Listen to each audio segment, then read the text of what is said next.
इस वीडियो के अंदर मैं वो सारी चीज़ें बताने वाला हूँ जो एक कंटेंट क्रिएशन के अंदर आपके बिजनेस हो सकता है, वेदर आप एक क्रिएटर हो सकते हैं जो आप करना चाहते हैं। इसके अंदर आप अलग अलग आपके निश के हिसाब से कौन से प्लेटफॉर्म के ऊपर कैसे कंटेंट बनाना चाहिए, ये सारी चीज़ें मैं आपको डेप्थ में समझाने वाला हूँ। तो वीडियो के अंदर बने रहिए, मैं आपको ये सारी चीज़ें एग्जैक्ट डिप के अंदर बताऊँगा। सबसे पहले एक बात आती है फिर कंटेंट क्रिएशन। जब आप कंटेंट क्रिएशन के अंदर आते हो तो आपका बिजनेस, यानी आप सपोज कोई बिजनेस के अंदर है तो आपको उसके लिए अभी इंफॉर्मेटिव, जब तक आप मार्केटिंग नहीं करेंगे, आपको अलग अलग मल्टीपल रिसोर्सेज के थ्रू, मल्टीपल प्लेटफॉर्म्स के थ्रू लोगों तक, उस टारगेट ऑडियंस तक पहुंचेंगे नहीं, तब तक आपको कस्टमर बेस नहीं मिलेगा। क्योंकि आज की डेट में अगर आप बिजनेस कर रहे हैं तो आपको वो कस्टमर लाना, एक customer base, strong customer base, retention वाला बनाना एक डिफ़िकल्ट टास्क हो गया है। क्योंकि उसको अभी प्रेफरेंसेस ज़्यादा है, डिफरेंट लोकेशन के साथ डिफरेंट बिजनेसेस अवेलेबल है सेम निश के अंदर। तो आपके साथ क्यों आना चाहिए, इसका रीज़न अलग से आपको ब्रांड के थ्रू करना पड़ेगा। अब ये ब्रांड बिल्डिंग क्या होता है? ब्रांड बिल्डिंग जहाँ पर आप आपके बिजनेस के बारे में कोई ट्रस्ट बिल्ड करते, कोई एक आइडेंटिटी बिल्ड करते। जब आप आइडेंटिटी बिल्ड करते तब आपको लोग जानने लगते, लोग आपको रिमेंबर करने लगते। तो वो होता है कंटेंट क्रिएशन के थ्रू, एक ब्रांड बिल्डिंग सिस्टम के थ्रू। अब ये ब्रांड बिल्डिंग के अंदर आपको अलग अलग जरिए मिलेंगे, जैसे कि वीडियो मार्केटिंग आएगी, जैसे आपकी इंफॉर्मेटिव पोस्ट आएंगी। इसके थ्रू कंटेंट आपको अलग अलग प्लेटफॉर्म के ऊपर जाएगा। लेट्स सपोज कोई इंटीरियर डिज़ाइनर है। अब इंटीरियर डिज़ाइनर के लिए क्या चाहिए कि उनके साइड की कोई बिफोर आफ्टर पोस्ट हो, कोई इंफॉर्मेटिव पोस्ट हो, क्या टेक्स्ट यूज़ हो रहे, सारी चीज़ें। इस टाइप का जब कंटेंट क्रिएट होता है तब लोग जानने लगते हैं कि इंफॉर्मेटिव किस तरह से बन रहा है।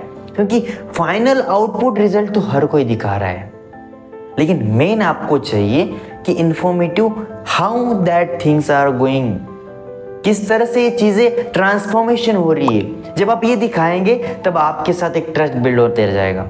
तो ये गेम आपको करना पड़ेगा, which is first step of content creation.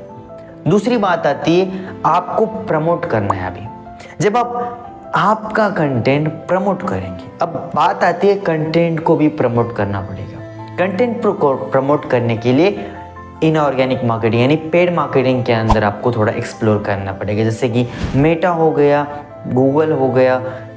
Performance marketing को इंट्रोड्यूस करता हूँ, यानी कि Meta ads and Google ads आपको हेल्प करेंगे आपका कंटेंट डिस्ट्रीब्यूट करने के लिए। किस तरह से? क्योंकि आप कंटेंट क्रिएट करते जा रहे हैं, अब आपको उस ब्रांड को मल्टीपल लोगों तक दिखाना भी पड़ेगा।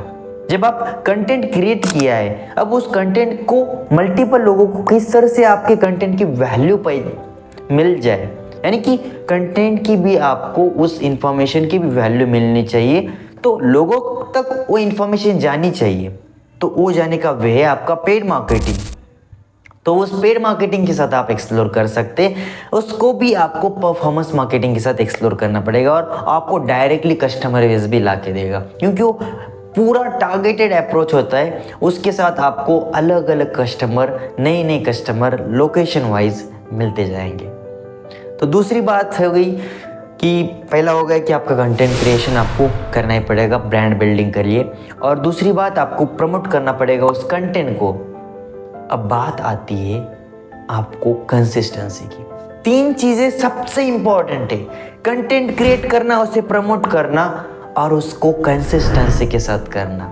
जब आप कंसिस्टेंसी के साथ करेंगे, जब आप लगातार ब्रांड बिल्डिंग, लगातार उसे प्रमोट करते जाएंगे, आपका ब्रांड, आपका जो ब्रांड है वो नेशनल लेवल या अलग अलग लोगों तक वर्ल्ड वाइड जाने लगेगा।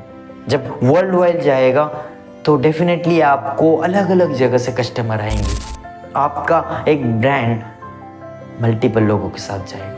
This is how the content creation, the digital marketing helps you in your business, whether you are in individual, whether you are in self-employment, all things matter really, because marketing बिना आप सच में difficult task हो गया है एक business को run करने के लिए, एक ऑर्गेनाइजेशन को रन करने के लिए।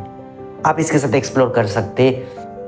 तो ये कैसे होगा क्या क्या चीज़ों को, कौन सी स्ट्रैटेजी के साथ, कौन से बिजनेसेस के साथ, कौन से फ्रेमवर्क यूज़ करने, क्या डेप्थ रहेगी, सारी चीज़ें मैं आपको एक्सप्लोर करता हूँ एक कंसल्टेशन के अंदर, which is free of cost. उसके बाद हम बात करते हैं। तो इसको जानने के लिए मुझे कमेंट में लिंक मिलेगा, उसके साथ आप देख सकते हैं और बाकी हम मिलते हैं। इस वीडियो को प्यार देने के लिए लाइक कर सकते हैं, कमेंट कीजिए एंड उन लोगों तक पहुंचाइए इस वीडियो को जिसको सच में इसकी इन्फॉर्मेशन की ज़रूरत है। और नेक्स्ट वीडियो आपको किस टॉपिक के ऊपर चाहिए वो भी आप बता सकते हैं ताकि मैं उसके ऊपर बना सकूँगा। Definitely you inspire me and all the very best.